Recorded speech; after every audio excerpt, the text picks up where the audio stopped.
All right, team, here we go.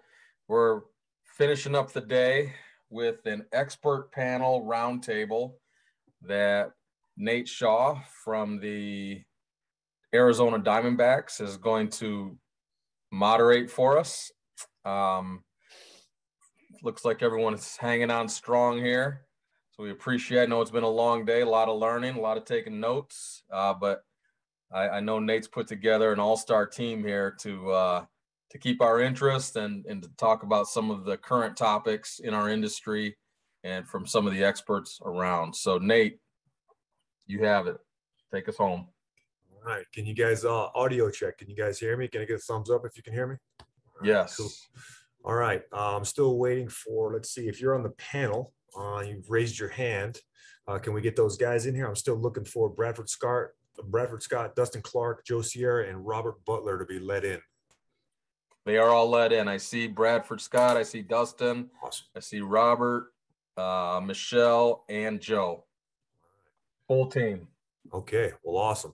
Well, listen, I appreciate everybody coming on. We try to adjust, and we try to really, get a pulse on what's going on. And, I was on the joint meetings yesterday with the physical therapists and the athletic trainers, and man, just some really good conversation, good dialogue. And, I think one of the things that I've seen that we're doing a much better job of is just collaboration. So for me to get the opportunity to work with this group and work on collaboration and just get some different perspectives on some of the questions that you guys have fed to us over the last couple of days. And I would also, it's an awesome opportunity for me and for us. And then I would also encourage you guys to type in anything along the way.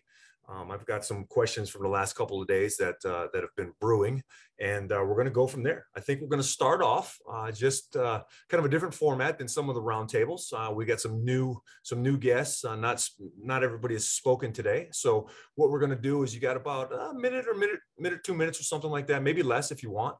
But we're just going to kick it off and tell us a little bit about yourself, whatever you think we need to know about you that's pertinent for today, and that may help us understand where you're coming from with your answers. And let's see, let's go with Michelle.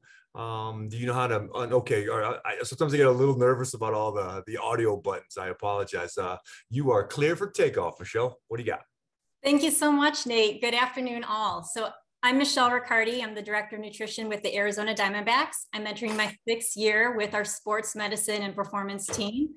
Prior to the Diamondbacks, I worked 10 years with Exos, Athletes Performance, working with athletes, Olympic teams, military tactical populations in our education mentorships, both nationally and internationally.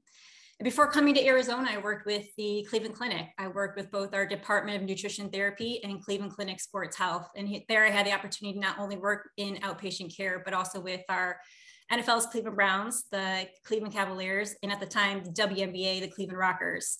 Simultaneously, I was working with Case Western Reserve University in the Physiology and Biophysics department in research in exercise intensity and nutrition metabolism. And prior to that, just had the opportunity to work as an adjunct professor with Baldwin Wallace University and outpatient and inpatient care with the Cleveland VA Medical Center and Harborside Healthcare. I'm a registered dietitian, a certified specialist in sports dietetics. Basically, I'm a lifelong learner. I love what I do, and I'm fascinated by what the human body can do. Fantastic. I have the opportunity to office with Michelle, and we have, she's really a wealth of knowledge and really our go-to source for nutrition. So it's great to have you on the panel, and I look forward to getting some questions. The next, we always go ladies first, but I guess we got to go world champion second. Can I get Bradford Scott, please? How are you, sir? I'm good. I just want to say thanks for having me and putting on the event. Just a little bit about myself. I'm entering my 7th season as the Major League Strength Coach for the Braves. And I've been involved in strength conditioning as a professional for 21 years. Previously to my time with the Braves, I was in the college setting and worked with a number of different sports and universities across all levels. And just really passionate about learning from everybody today, and looking forward to seeing what we've put together. Awesome. Appreciate that. Let's go with Mr. Dustin Clark with the New York Mets. You're up next, sir. Clear for takeoff. Hi, everyone. As Nate said, I'm Dustin Clark. I'm the head strength and conditioning coach for the New York Mets. I've been in this role for 8 years now. I've been in the organization for 12, starting out in Gulf Coast, and my final year in player development was in AAA. Appreciate Nate and everybody inviting me on the panel and putting on this great event.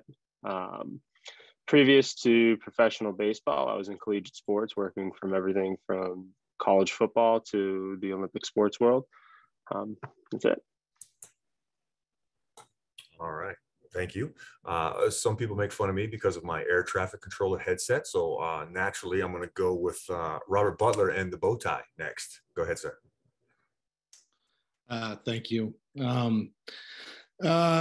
thanks for having me on. It's always great. It's funny to think about. I mean, I was late coming to the meetings about a decade ago or so, thinking about the evolution and how it's been. And so these meetings continuing in the inertia and the just the really more increased openness and transparency that exists I think it really enables a lot of us to help serve the players and everyone that is a part of the organizations and then the game as a whole.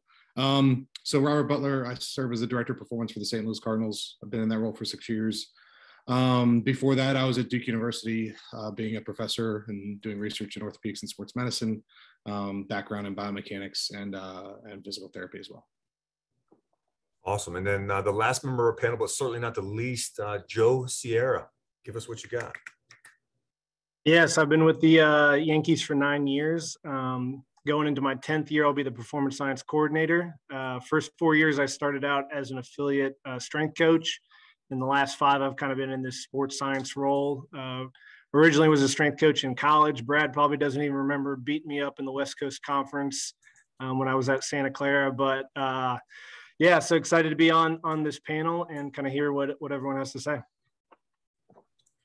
All right. Well, I think Robert brought up the word evolution, and I feel like that's probably the thing that, I mean, our players, they have to evolve every pitch. They have to adapt every pitch. And I think as baseball has changed and grown, the influx of sports scientists and data, and, you know, it's just a different ballgame than it was 17 years ago when I got started. You know, I used to just make a little bit of hay just by not doing dumb stuff. So that trajectory has really changed. And, you know, I got a question. I think we'll start off, and if any of you guys want to chime in, you can. I'll give us some direction. But along the way, if you feel compelled, you can either raise your hand or you can just jump in. I think one of the questions that I really like, though, and I think is important, and one of the things I'm proud about our group of is kind of how we've evolved. And I think I'd like Robert Butler to start with this one, though. How did you transfer from the academic world to the baseball organization world, which, you know, it's an acquired taste for sure. I'd love to hear what you have to say. Well, the simple answer is poorly. But I think the longer answer is, you know, I was lucky enough when I was at Duke to consult with a couple different teams and develop some relationships and think about early on what potentially could matter if I went into a more professional sports setting. And I think that early on, I wanted to make sure, you know, from coming from the outside in, and I think this goes for all positions, like, when you're on the outside, you basically have to be the person that has all the answers. And then when you're on the inside, you need to figure out who has the answers. And so a lot of that, I think that the thing that I didn't anticipate as much as possible was just the communication and learning that would help me grow and figure out how I can best serve. And that was probably something, and I think some of that was actually just in academics, or where I was at, like it was pretty much figure out how to make it work, as opposed to all the degrees of freedom that exist within the baseball ecosystem that can really help you be more efficient in how your day can function, and then how you can make progress and how you can support others. So I think that was the part that, you know, it never matters necessarily the answer, I guess. It's more of how does the answer come about, or how, and it's not really the answer because there aren't answers, right? There are best guesses and there are better solutions, but how does that come about as a source of how efficient we can be at potentially implementing or discarding when we think about the long-term benefit or support that we give back to the organization. So I think that the thing that stands out the most is just taking the time and the patience, being patient with myself to learn from those around me, because there's a ton of institutional knowledge whenever you go into the door due to the fact that the history of the game and being able to absorb that and kind of grow the opportunities that may exist. Awesome. Thank you for sharing, and thank you for being vulnerable. That's pretty cool, man. How about Bradford? What about your take on this? It wasn't too long ago that you were a rock star in the college strength coach world, and then you got into pro baseball with the Braves. Can you I don't know, give us what you learned in your transition? Yeah, I think as you start off, one of the things you have to consider is that you can't take what made you successful in your previous role and expect to plug and play that into your next environment. So, as I went through, it was getting to learn the staff, getting to learn the field staff, getting to learn the players, the front office, their expectations, and being able to really start to look at what was the vision of the strength and conditioning department and what did they have? And then how do you start to work with the experience of the college sector where, I was in charge of 300 athletes that may come through the weight room during the day.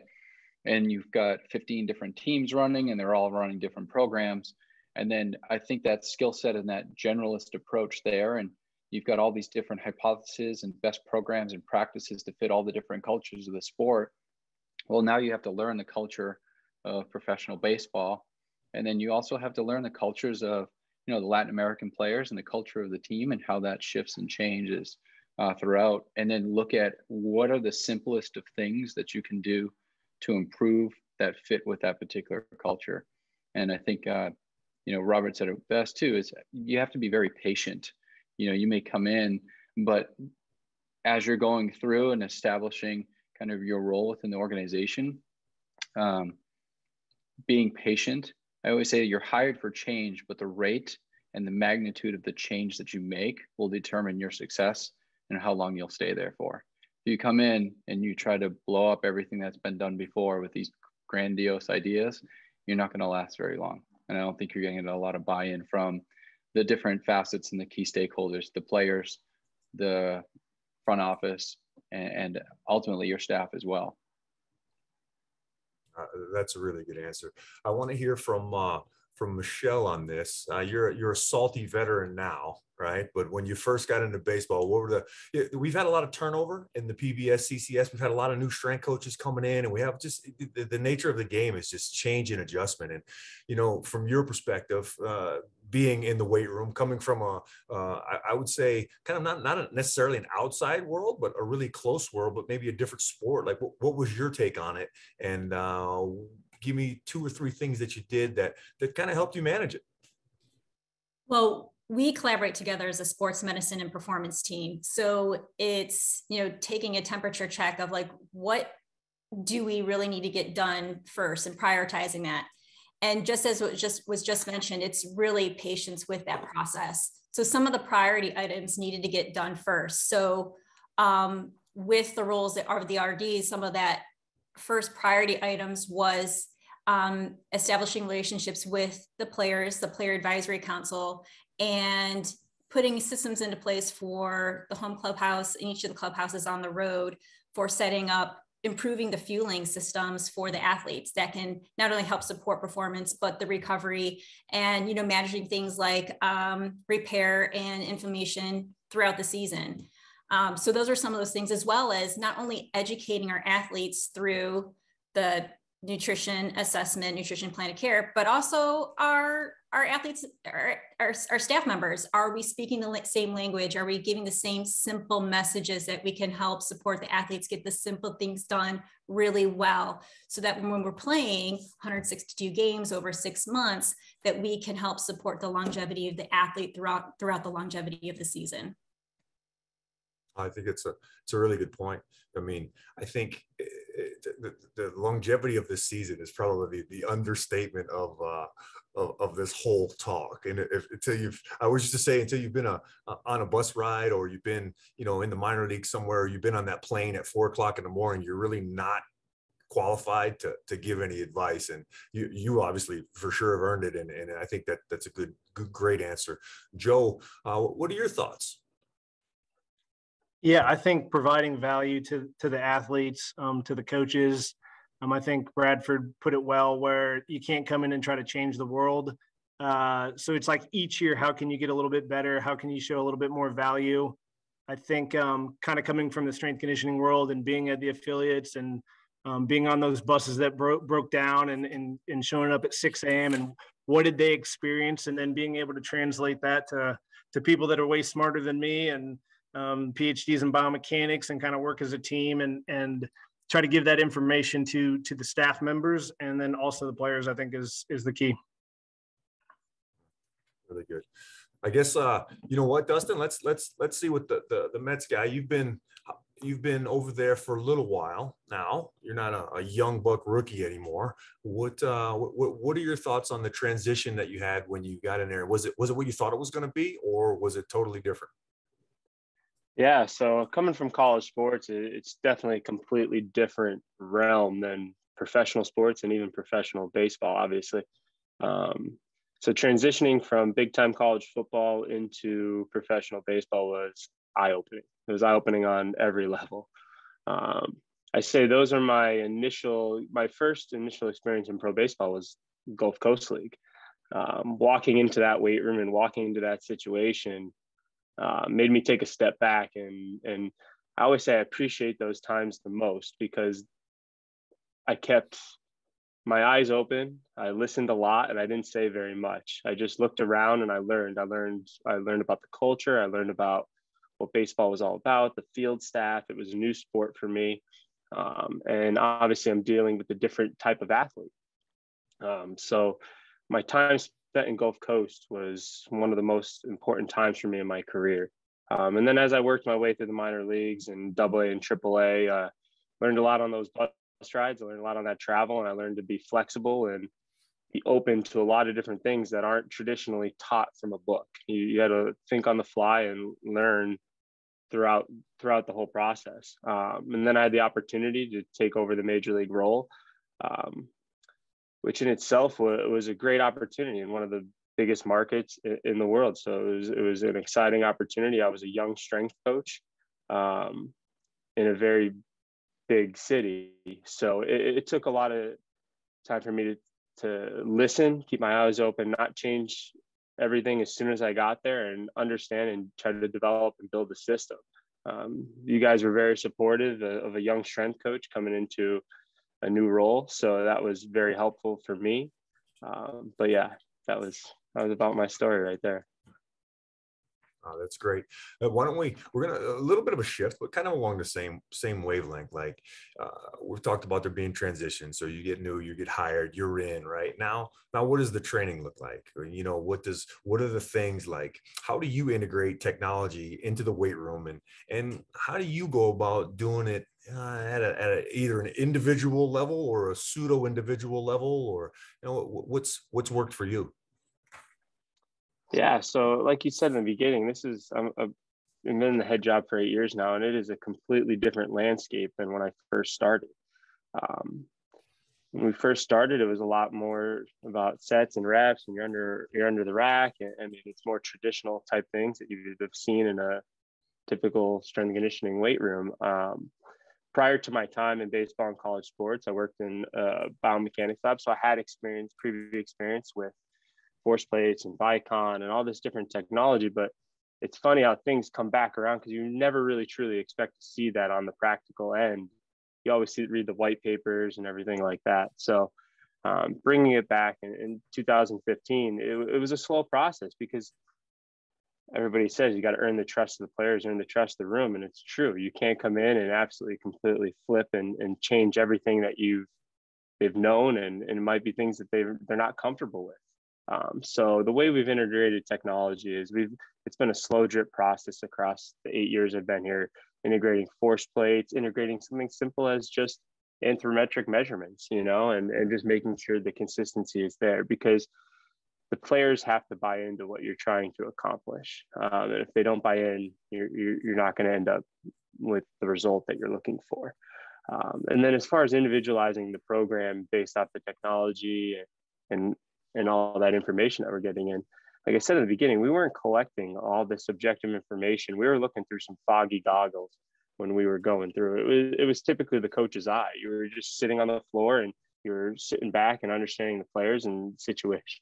And now we have everything from StatCast, all this objective information coming in.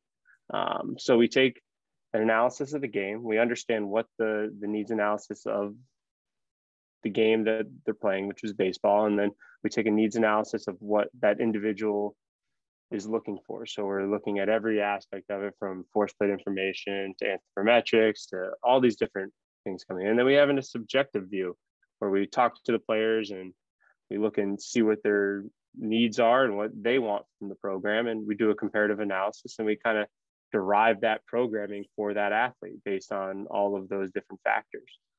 And through that process, you hope to have buy-in from your athletes in a productive program. That's really good. Hey, Brad, what if there was, I don't know, what do you think are some of the most important things that you do that maybe in the technology realm? Like, what are some of the important things that you stick to, or metrics, or however you want to answer that question? But like, what are the meat and potatoes of what you think is important? Yeah, I think, where I've seen technology fail is when people try to take it and put a global approach to it and try to drive it over across an organization. And I think the thing that I've learned is that technology is a tool. So you understand the different tools and you fit those to the specific athlete. And then as you're not going in and you're like, every training session, the tool should be assessing and guiding the training and seeing, is the adaptation that you are seeking overall, is that actually helping? And it could be simple things, right? Like putting a heart rate monitor on an athlete, that's been around forever, but some guys haven't been exposed to that. So it could be, hey, we're going to set this individual guy up on an echo bike doing something. Here's your wattage that you need to stay at. Here's your RPM. And then your heart rate is going to dictate the technology or dictate the rest periods to, hey, we're going to come in, we're going to jump on a force plate. That's going to kind of tell us maybe where you are from a readiness standpoint or from a power production standpoint, if there's any asymmetries that we need, and then we can start to track that over time. So again, I think when I look at technology, how does that technology serve as a conduit for the adaptation that I'm seeking? How does it serve as an educational source that I can educate a front office, I can educate a manager, and I can educate the player, or in conjunction with the collaboration of my sports medicine team, how do we kind of work across that? And then how does that technology last? Has it been proven to be valid? How do I kind of look at it? And is it scalable? So if I look at, to me, a force plate, we can start with one metric and then we can start to scale that out over the course of the major league. And then we can scale it down into the minor leagues. And then we can educate ourselves as professionals and athletes and kind of start to use that, how we're going to dictate our training off of it, to simple things. If we're going to get some gym awareness in there, and now we're quantitating some velocity based training, and we can quantify, hey, if we're doing a training session and we want to say, hey, listen, you may have anywhere between 5 to 8 sets, when this drops off, then we cut it off. So it allows us to have some ebb and flow and allows us to train the athlete at the state of which they're at. And sometimes, honestly, just simple is better. I think when you start piling on so many things, the training session gets lost and can actually the technology can create more of a barrier than what you want. No, I totally agree with that. And, fortunately, we're in a little bit of a smaller budget weight room, smaller budget team than you guys. And, the pendulum swung pretty far out into the tech heavy stuff. I'd say probably 3 or 4 years ago, it really felt like, oh my gosh, if you're not doing, this, you're totally missing the boat. And I feel like it's kind of swinging back now, and common sense is prevailing. Like, let's have a reason for what we're doing, and have a way that we want to do things, and have an approach, not just buy the widget because the widget is really cool. Joe, have you seen that? And if you have, or whatever, what are the things that you keep finding yourself coming back to that are important? Yeah, I definitely think Wearable Technologies was super hot, and everyone had to do it because there was an article written and you were wearing 4 or 5 different things, and you weren't able to give like real quick feedback. I think what Brad said, keep it simple. Where I see it kind of going now is I think Hawkeye is going to be huge. So you're collecting those in-game biomechanics. You can give more feedback to guys on hitting and pitching.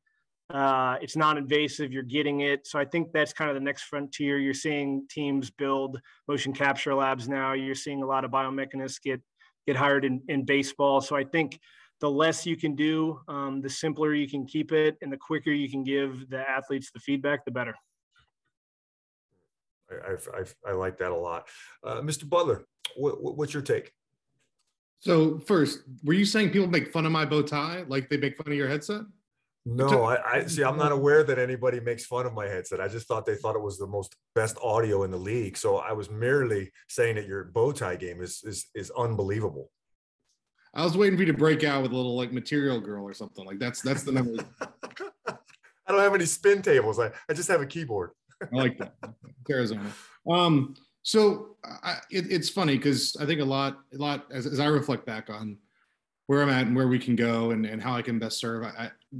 There's a lot of things that have changed in my perspective, but I think that there's some foundational things that are still anchors, and I go back to the books that kind of help formulate my thoughts, and it's still start with why, and it's still checklist manifesto, and it's still switch, and with the thought being that we should have a reason that we can explain intelligently about why we're doing things, and then checklist, and then because that helps with our communication, our relationships. And then checklists actually show people what we're doing, and we're transparent, right? But then also the idea is that change is difficult, and being empathic to what it makes to do that. And so I still remember us having a discussion and down in Jupiter and kind of going down a little bit of a rabbit hole. And then someone finally paused and says, but it doesn't matter. We can't get here if they don't just do the program. And somewhere along the way, we forgot that consistency of the program is only what leads to these things. And so, it's funny when we talk about strength, power, or whatever, whatever metric you care about, the thing that matters the most is the program being carried out in a way that should allow for what a normal projection is. And I think the interesting thing is that you think about that similarly with a front office when they draft a player, or a player's brought in, they have a projection for them. Well, that projection is based upon normal, typical interactions that would suggest this is how they should develop and grow. And so, we were never super heavy on technology. It was always kind of a more of a pilot type thing, which all of the vendors love when I bring up that we're just going to do a small pilot project and we're not going to invest $120,000 into whatever they want us to. And I completely am empathic to them trying to support us. But it's more of, I think we try to, similar to what Brad said, like if there's a gap that it helps us communicate effectively, great. But the thing that I find the most difficult is when that technology is brought to the table and needs to be implemented tomorrow. Because then the discussion is, well, here's where we're at related to our confidence in me telling you what this technology says, because I don't have any confidence. We haven't had time to establish reliability. We haven't had time to think about what the validity is to us and how we should talk about it. We haven't had time to operationally define it, to figure out how this fits in the continuum or fills in a gap in a meaningful way for us to best serve and support, so that you think, I don't know, co-contraction means one thing, and we simply think it means an anatomical thing that we all learned probably second year of undergrad. And so, so I think whatever that operational definition is, it's always important that there's a specific gap that we can't currently explain with simply our processes that exist. And some of that's pencil and paper, and some of that's signing in on a tablet, and some of that's questionnaires, and some of that's actually testing. And so if there's a meaningful gap there that we can't explain that technology helps us with, that suggests we need time to invest. But we hope that we have the patience to figure out, is there something else that actually allows us to do this in a more efficient manner? For one reason, because then we can turn around and tell the player, coach, whoever, more efficiently how they're trending and what we can do to best support their development performance on a day. I think it's a great answer. Hey, Michelle, what are your thoughts on the simple things that you've learned for the things that you cling to, the basics, or the things that you use the most in the nutritional realm? I mean, we've talked about technology and where it has its place, and I know in your realm it's just as overwhelming as it is in ours, force plates and all the other kind of things. So what's your take on this? Sure. Some of those simple strategies that we want to do consistently over time, because we're looking to decrease injury and decrease downtime, keep the immune system going, so we have our healthy players and our starters on the field through the course of the season. And I'd say it starts with things like hydration, sleep, total calorie intake. Then you look at those additional stressors that are on the body to see if we need to do things that would complement their nutritional intake, such as NSF certified for sport supplementation. But even if we look at, again, one of those simple strategies, hydration status, hydration status alone, a dehydrated brain, that's going to affect focus, concentration, motor control. And even when you look at muscle and connective tissue, when you have dehydrated muscle and connective tissue, that's going to affect elasticity, and someone's going to be more prone to tears and strains. The cushioning of the joints is going to be affected, and that's going to lead to soft tissue injuries. And that's just hydration. And I know athletes are so used to hearing that, but again, it's something we need to look at each day and throughout the course of the season. We can take a look at calorie intake. Is it matching their energy demands on the field in the weight room through the course of the season? Because that alone can also affect testosterone levels, which is going to affect body composition, muscle mass, energy levels, their stress hormone. Even that can have an effect on total calorie intake, can have an effect on bone density, which can increase risk for injury. Having a good nutrition assessment, as well as using the information that's taken from physicals, a vitamin D status can have an effect on stress factors, injury related to inflammation. It can also have an effect on even sleep. There was a great presentation earlier on sleep, and someone's vitamin D status, if it's low, when you can improve that status, that can improve sleep quality and sleep duration. So some of those simple things, again, if we can look at hydration status, sleep, total calorie intake, how the person's recovering, and then look at those additional demands that are being placed on the body for complements to that care. Excellent. So I think just listening to everybody, I feel like the themes are have a reason why, know what you want to do, and then probably keep it simple, all the while realizing that relationships and getting players to, do the program, comply. Comply is like such a hard word, but if you can inspire them to partake in it because they believe in you and the things you have to offer, then I think those hurdles are a little bit less. They're just a little bit shorter, if you will. I have a couple of different questions here, and I still have a bunch more. Is there anything that any of you guys want to ask? Any of the panelists that you'd like to ask to any of the other panelists? Does anyone have anything?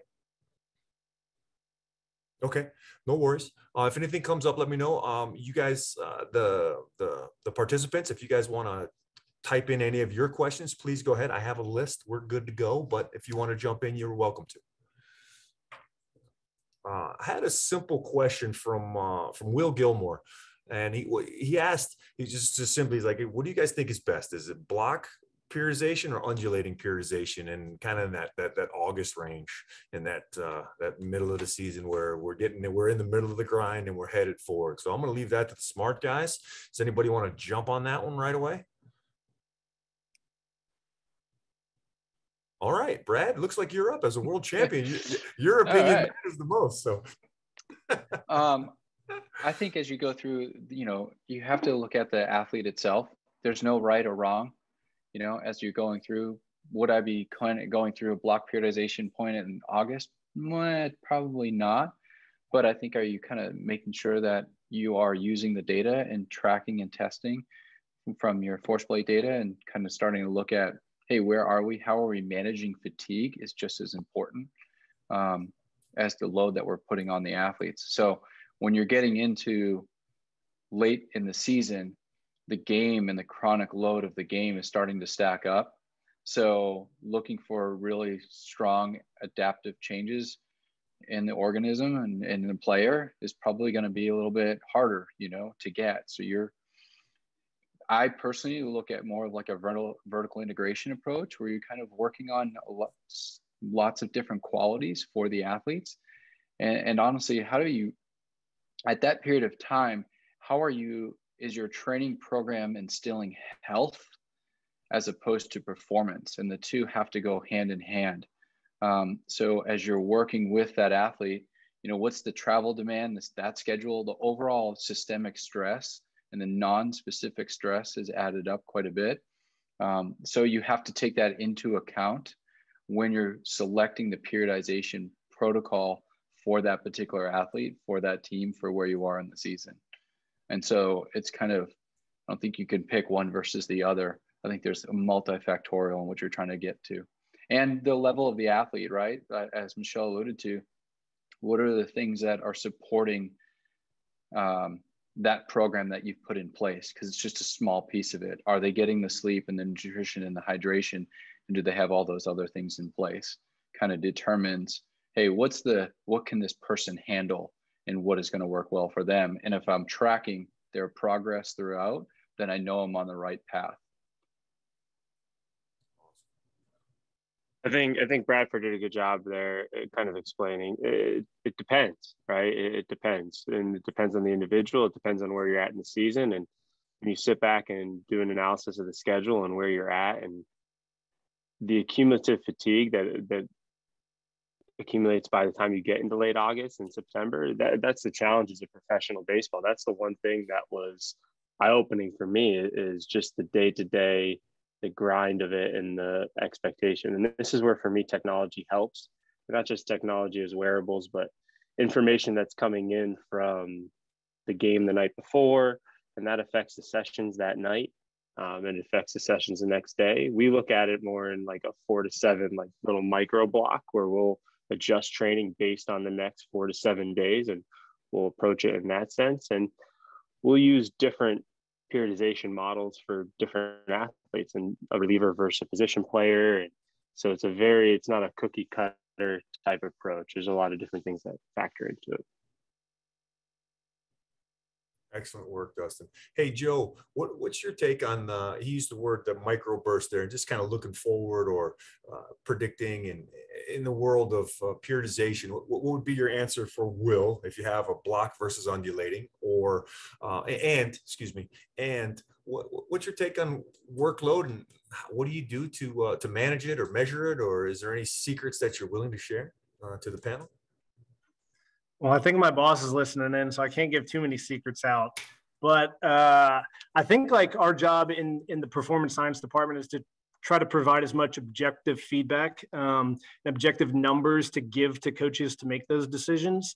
So I think with kind of what Dustin was saying and Bradford was, we integrate force plates. So we try to give that information. How can we look into those and help them make those fatigue decisions, whether it's on workload or modifying a block or the week, and everything changes. Like we talked about earlier, maybe it's a flight that leaves, maybe you go 18 innings, or there's lots of stuff to take into consideration. So I think from using the Hawkeye data in game, I think from using force plates, I think from using all the different stuff to be as objective as possible to facilitate those decisions.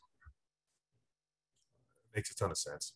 I think the objectivity is cool, but what about the young minor league strength coach that doesn't have the force plate in the back of the bus? He doesn't have a plane. What do you guys, what are some simple things that along the way that you guys have picked up that, may have some value for somebody way down in the trenches, trying to do the best that they can? Anybody want to jump on it?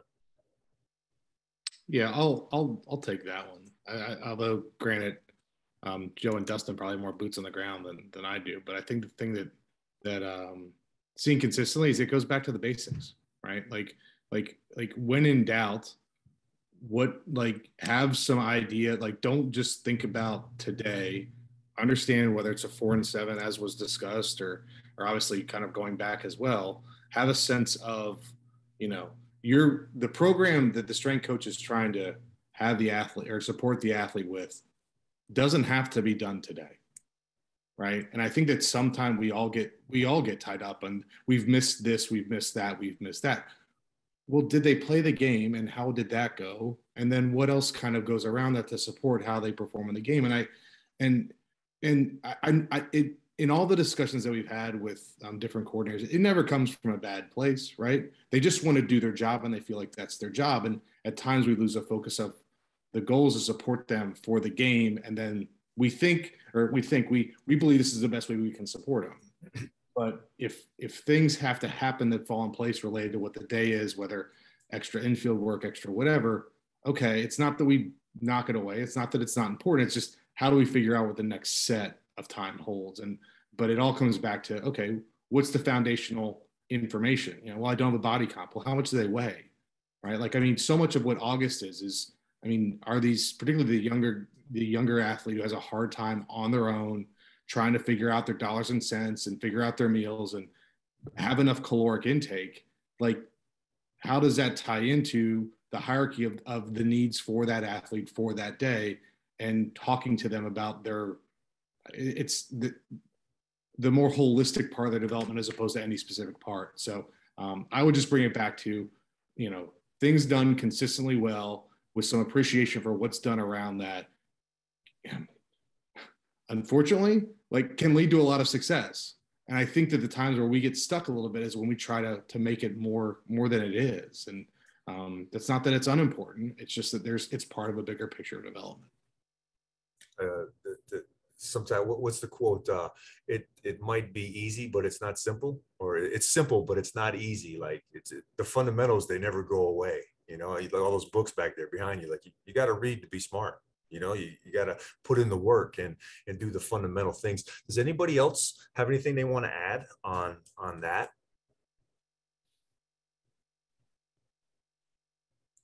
For me, our guiding principle is keep it simple, stupid. I mean, you have to come back to the basics.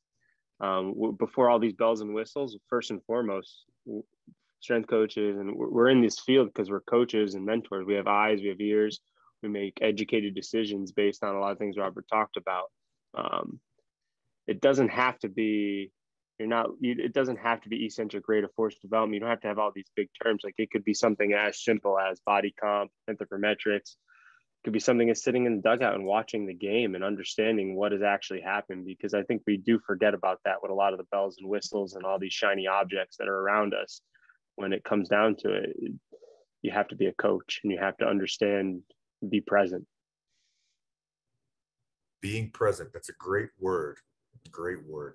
All right. So we've talked about transition, maybe what to do, what not to do when you first get into a new position. We've kind of talked about how the season kind of goes and working on the grind and all that stuff. So let's kind of look into the future a little bit and see let's go with Joe. And, hey, what have you seen change the biggest, right? And then project in the future, where do you see this whole thing going in the next 5 years or so? What's your scoop, Joe? Yeah, well, if you would have asked me 10 years ago when I was in college basketball that I'd be working for the New York Yankees as a sports scientist, I'd have been like, what are you talking about? So I definitely think, at least the field that I'm in, I think sports science is definitely growing. I think it's going to be just like any other department, whether you've got 10 strength coaches and 10 athletic trainers. I think teams are going to build that out to where you're going to have this support throughout the entire organization, because you just need more boots on the ground. You need more people. And I think whatever department you're in, just staying as curious as possible and trying to learn from each department is going to help kind of in that growth. And I think the more that you can learn from all the different segments, as all this objective data grows and stuff, because it's not going away, and the more you can tie it in is going to be the better. Bradford, world champ. I think just to Joe's point, right, as you stay open and curious, I think the siloed approach of kind of stay in your lane is almost becoming a little bit more of a matrix, and kind of how is, the talk earlier today is how are we helping complement the skill development and working with the hitting and pitching coaches and saying, hey, listen, what problems are you having with this particular athlete? How can we work with the athletic training staff, work with us in the sports science to provide more objectable data and collectively come up with a plan for that athlete? I think that's going to continue to really facilitate and enhance kind of everyone's collective efforts for the benefit of the player and the benefit of the organization, whether it's injury mitigation or that's skill development and getting the best out of the athletes that we're working with. And that only comes to having an open-minded, collaborative approach where it's okay to be vulnerable and kind of share that and say, I don't know that. Do you mind teaching me that? And I think as we continue to work across all levels and within our organization, I think that's really going to help. And to Joe's point, sports science isn't going away. It's only being part of what we're trying to accomplish across all levels. That's why he's the world champ right there, folks. That's why he's the world champ. Quick one-word answer question for you. What's the most important thing, skill, trait, value that you have that you would tell a first year or a young strength coach that they need, or a young nutrition professional or a young director? Like what's the number one thing you can boil it down to? Let's start with you, Brad. Stay curious. That's a good one. I think because it's, curious. You can't, Robert, are you saying that you're saying the same word? Oh, he's the world champ, so you just jump in. That's good. I can count. Like that's all I do. So I just count. Two words. All right, cool. Dustin, what do you got? I think communication. I know that's everybody's talking about it, and it's in every presentation now. You see it on every list, but it helps communication. Yeah, right on. Joe, what do you think? I'll say listen, learn from a lot of people. That's probably the key. Awesome. Michelle, what do you got? Building upon what everyone else has shared, trust. That's a good one for sure. For sure. I think if I could offer one, obviously those are all great words. I feel like if you're getting into this game and you want to make a career out of it, I think the word that comes to my mind, and I'm twisted, and that's okay, resilient. You gotta believe in what you're doing, and you gotta be resilient, because they're not gonna tell you yes every time. There isn't anybody that's gonna just do what you say. And so if you could stay on task and be resilient, I think it really helps out. I think we've covered a lot of really good stuff. I'm not sure is there anything that any of the panelists want to ask?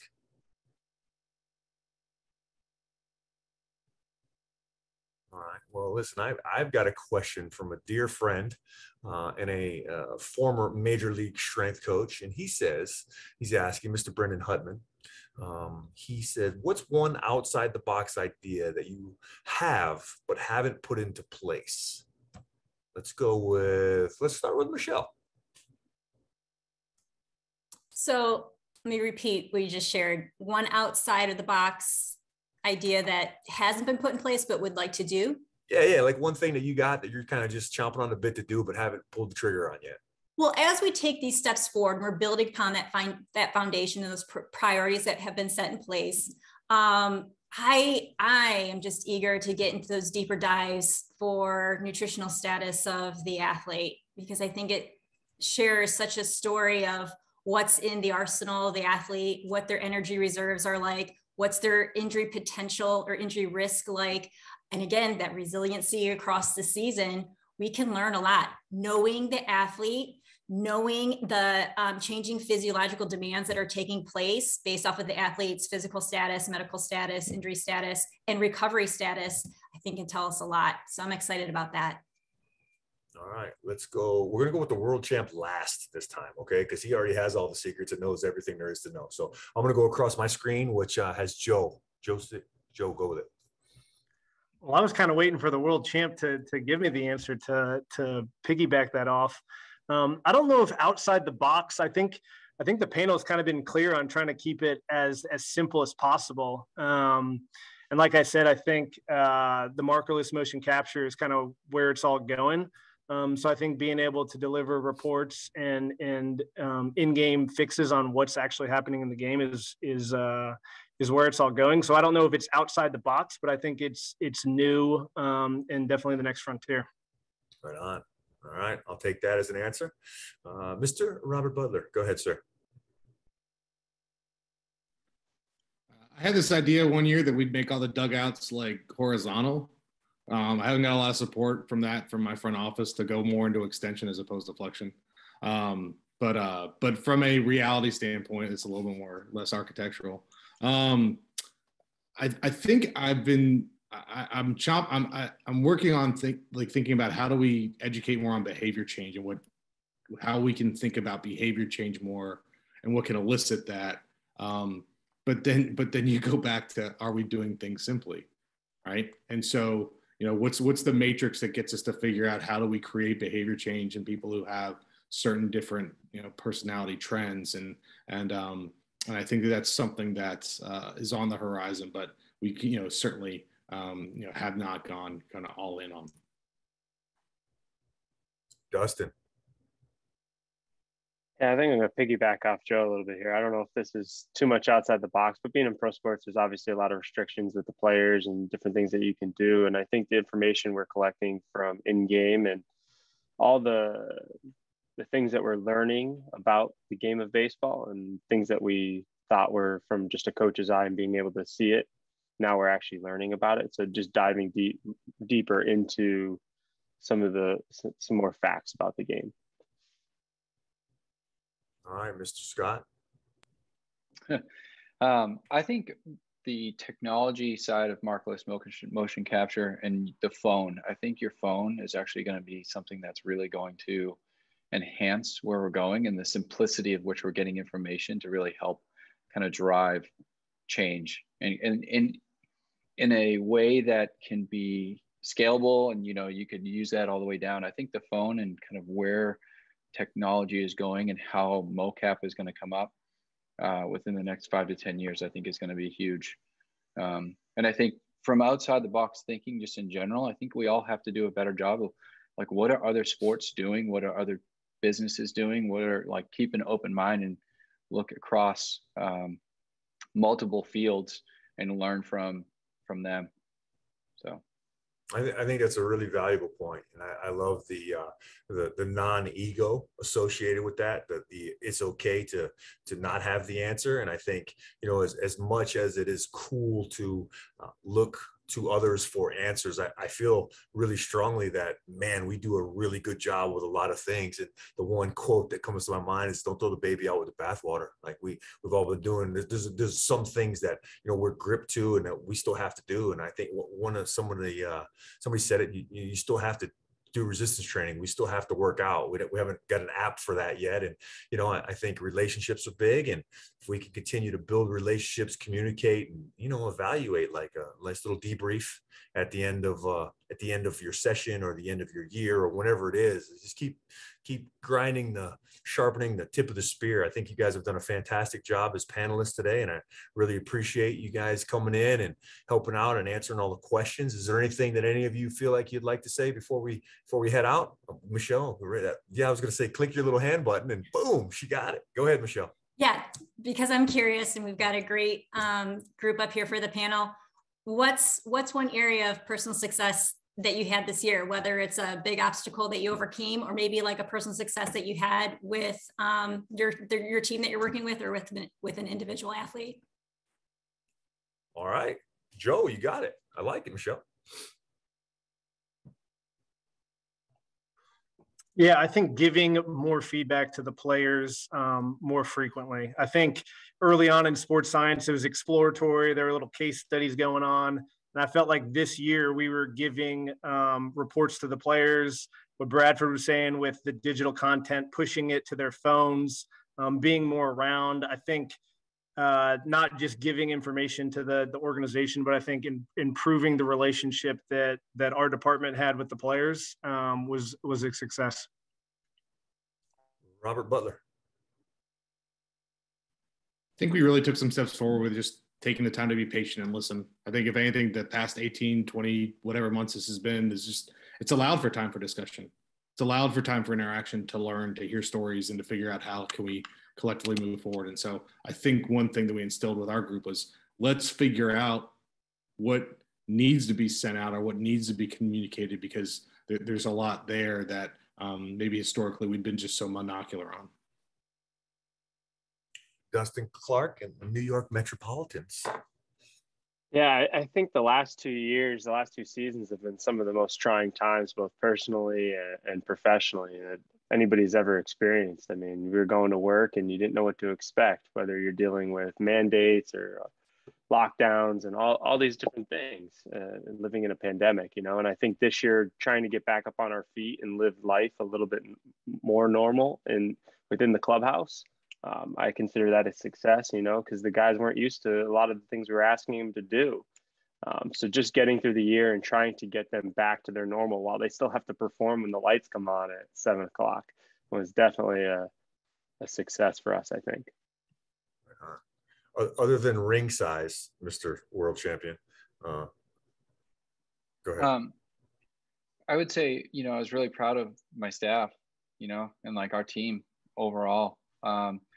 From a strength and conditioning staff, I think that we looked at COVID as a big opportunity, and we took some really big steps forward where we had the time to do Con Ed on a very consistent basis, both personally and professional development, and really kind of mentor those guys and each other collectively. And I think it set us up for a good success for the processes that we were able to kind of put together, whether it was return to play protocols that we refined and reflected upon collectively as a staff, whether it was just getting to know each other. I think one of the challenges is that we're together during spring training and then everyone goes off to their respective affiliate, and it's kind of tough to build relationships with your younger staff players, you know, and members that you don't get to see all the time. So I think it was really a feather in my cap and into our organization of like, hey, this is an opportunity and we can use this to get better. And, you know, I'm proud of my staff and us as a team for what we accomplished. Awesome. Well, listen, guys, I really do appreciate you carving out some time. I say guys, that's a general catch-all term in baseball. I should say ladies and gentlemen. Thank you for coming on. Really appreciate it. And we're going to kick it back over to Mr. Matthew Krause, and I think he's going to take us home. Thank you. All right. That was awesome. That was a great job, Nate. I think the headset makes it work for you, and I like it. You should be a talk show host. So that's Nate. We had Bradford, Joe, Michelle, Dustin, Rob. I appreciate your time. I'm going to just screen share real quick.